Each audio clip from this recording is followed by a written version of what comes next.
있잖아요.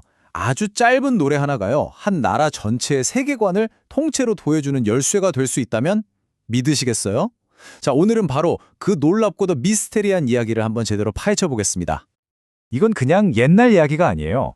무려 8세기에 쓰인 역사서, 바로 그 유명한 삼국유사에 떡하니 실려있는 기록입니다. 그런데 바로 이 짧은 기록 안에 1000년이 넘도록 수많은 사람들의 머리를 아프게 한 미스터리가 숨어 있다는 거죠. 그래서 오늘의 핵심 질문은 이겁니다. 이 노래, 과연 한 노인의 순수한 사랑 고백으로 봐야 할까요? 아니면 우리가 상상도 못했던 아주 신성하고 비밀스러운 주술의식의 일부였을까요? 모든 사건은 정말 아찔한 절벽 위에 핀 꽃 한 송이에서 시작됐습니다. 자, 먼저 그 무대로 함께 가보시죠. 때는 8세기, 바로 통일신라 시대입니다. 황금의 나라로 불릴 만큼 문화가 찬란하게 꽃피었던 아주 화려하면서도 뭔가 신비로운 기운이 감돌던 그런 시대였죠. 그리고 이야기의 중심에는 수로 부인이라는 한 귀부인이 있습니다. 기록에 따르면 그 미모가 정말 엄청났다고 해요. 이 수로 부인이 일행과 함께 험한 해안 절벽길을 지나고 있었던 겁니다. 바로 그때였어요. 수로 부인의 눈에 저 까마득한 절벽 꼭대기에 피어있는 철쭉꽃 한 송이가 들어온 거죠. 정말 너무너무 아름다웠는데 문제는 누가 봐도 사람이 올라갈 수 없는 그런 위험한 곳이었다는 겁니다. 아니나 다를까 수로 부인이 저 꽃을 갖고 싶다고 넌지시 말하니까 곁에 있던 모든 사람들이 손사래를 치면서 말합니다. 마님, 저긴 사람이 갈 수 있는 곳이 아닙니다. 그러니까 절대 불가능하다고 모두가 딱 잘라 말한 거죠.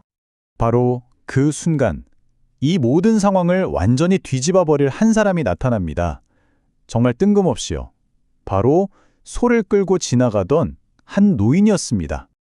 이야, 이건 진짜 영화의 한 장면 같지 않나요? 이 노인이 수로 부인의 말을 듣더니 아무 말 없이 모두가 안 된다고 했던 그 절벽을 성큼성큼 올라가는 거예요.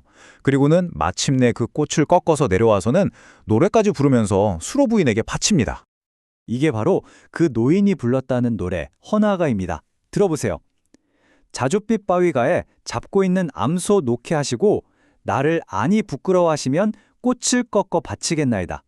와, 이 짧은 구절 안에 도대체 어떤 비밀이 숨어 있는 걸까요? 자, 이제부터가 진짜입니다. 이 노래의 정체를 두고 학자들 사이에서 정말 오랫동안 팽팽한 논쟁이 벌어져 왔거든요. 해석은 크게 두 가지로 갈려요. 첫 번째는 신분 차이를 뛰어넘은 아주 순수한 사랑 노래라는 해석. 그리고 두 번째는 이게 사실은 그 땅의 신에게 바치는 신성한 주술 의식이었다는 해석입니다. 완전히 다르죠? 먼저 사랑 노래라는 주장을 좀 볼까요? 이 관점에서는 노인이 수로 부인의 그야말로 초월적인 아름다움에 한눈에 반해서 위험이고 뭐고 다 잊고 용기를 냈다는 거예요. 그러니까 아름다움의 힘이 사회적인 신분 차이마저 무너뜨린 아주 낭만적인 사건이라는 거죠. 자, 그런데 신성한 의식이라는 주장은 아예 다른 얘기를 합니다.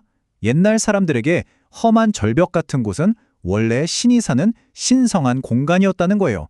그리고 꽃은 그 신에게 바치는 제물이고요. 그러니까 이 노인은 사실 평범한 농부가 아니라 그 지역의 제사를 담당하는 주술사 같은 존재고, 이 노래는 저희가 이 신성한 곳을 무사히 지나가게 해주세요 하는 일종의 주문이었다는 해석입니다. 근데 혹시 이 두 가지 해석 모두 가장 중요한 걸 놓치고 있는 건 아닐까요? 만약 이 이야기의 진짜 주인공이 노인의 마음이나 의도가 아니라면요? 전혀 다른 무언가에 있다면 어떨까요? 자, 드디어 이 미스테리를 풀 결정적인 열쇠를 꺼내볼 시간입니다. 바로 당시 신라 사람들이 세상을 어떻게 바라봤는지 그들만의 독특한 세계관을 들여다봐야 해요. 이게 모든 걸 설명해 줄 겁니다. 신라 사람들한테는요, 아름다움이 사건이 된다는 아주 특별한 생각이 있었어요. 이게 무슨 말이냐면 아름다움이라는 게 그냥 보고 예쁘다 하고 느끼는 걸로 끝나는 게 아니라는 겁니다. 현실에 직접 영향을 미치고 어떤 일을 일어나게 만드는 강력한 힘, 그 자체라고 본 거죠. 바로 이 관점으로 다시 보면 헌화가 이야기의 주인공은 노인이 아니에요. 바로 수로 부인의 아름다움 그 자체가 주인공인 겁니다. 그녀의 미모는 그냥 예쁜 게 아니라 불가능한 일을 가능하게 만드는 아주 적극적인 힘을 가진 존재였다는 거죠. 이거 정말 흥미롭지 않나요? 다시 말해서 노인이 절벽에 오른 건 순전히 자기 의지라기보다는 수로 부인의 아름다움이라는 어마어마한 힘에 이끌려서 벌어진 하나의 사건이라는 거예요. 사회적 규칙, 물리적 한계, 이런 걸 다 뛰어넘게 만드는 힘이죠. 그러니까 노인이 바친 노래와 꽃은 그 힘이 만들어낸 결과물에 지나지 않는다는 겁니다. 그리고 이런 생각은 헌화가에만 나오는 게 아니에요. 삼공유사를 보면 아름다운 여인이 용왕을 감동시키거나 심지어 신을 움직였다는 비슷한 설화들이 또 나옵니다. 그만큼 아름다움이 가진 힘에 대한 믿음이 신라 문화 깊숙이 자리 잡고 있었다는 증거죠. 자, 이제 모든 퍼즐 조각이 딱 맞춰지는 느낌이죠? 신라인들에게 압도적인 아름다움이란 그냥 눈으로 보고 즐기는 대상이 아니었습니다. 그것은 현실 세계의 질서를 바꾸고 불가능을 가능으로 만드는 아주 구체적인 힘, 거의 권능에 가까운 거였죠? 천년도 더 된 이 이야기는 우리에게 아름다움이 사회에 정해진 규칙마저 뛰어넘는 힘을 가질 수 있다고 말하고 있습니다. 그렇다면 우리가 살고 있는 바로 오늘날 아름다움은 과연 어떤 규칙들을 깨고 또 어떤 새로운 사건들을 만들어내고 있을까요? 한 번쯤 생각해 볼 만한 질문 아닐까요?